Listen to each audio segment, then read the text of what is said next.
పాకిస్తాన్‌కి వాళ్ళ జే-35ఏ విమానాలు అంటగట్టడానికి చైనా చాలా ప్రయత్నించింది. మొన్న భారతదేశంలో దెబ్బతిన్నటువంటి పాకిస్తాన్‌కి 50% డిస్కౌంట్‌కి అది ఇస్తానంది. వాస్తవంగా అదే వాడింది మొన్న. మనం దాన్ని ధ్వంసం చేసాం. దాంతో పాకిస్తాన్ వెనకాడుతుంది. అంటే పాకిస్తాన్, భారత్ సరిహద్దులే ఉద్రిక్తతకు కారణమవుతుంది. పాకిస్తాన్‌కి మరొక శత్రువులు ఎవరు లేరు. ఆఫ్ఘనిస్తాను ఒక శత్రువు, భారత్ ఒక శత్రువు.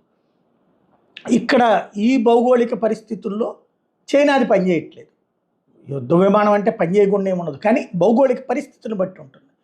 మనం రఫేల్ ఎందుకు తీసుకుంటున్నాం? మంచు ప్రాంతంలో కూడా అది పనిచేస్తుంది. హిమాలయాల లాంటి ప్రాంతంలో కూడా కాబట్టి. F-35లు ఎందుకు తీసుకోలేదు? సుఖోయ్ 57లు ఎందుకు తీసుకోలేదంటే దాని ఏరియాల్లో వాటి వర్కింగ్ స్టైల్ తక్కువ ఉంటుంది అన్నటువంటి. అట్లాగా ఏ లెక్కలకు ఆ లెక్కలు ఉంటే దాన్ని కూడా ఏదో సెట్ చేసి ఇస్తామంటున్నారు. అది నడుస్తుంది.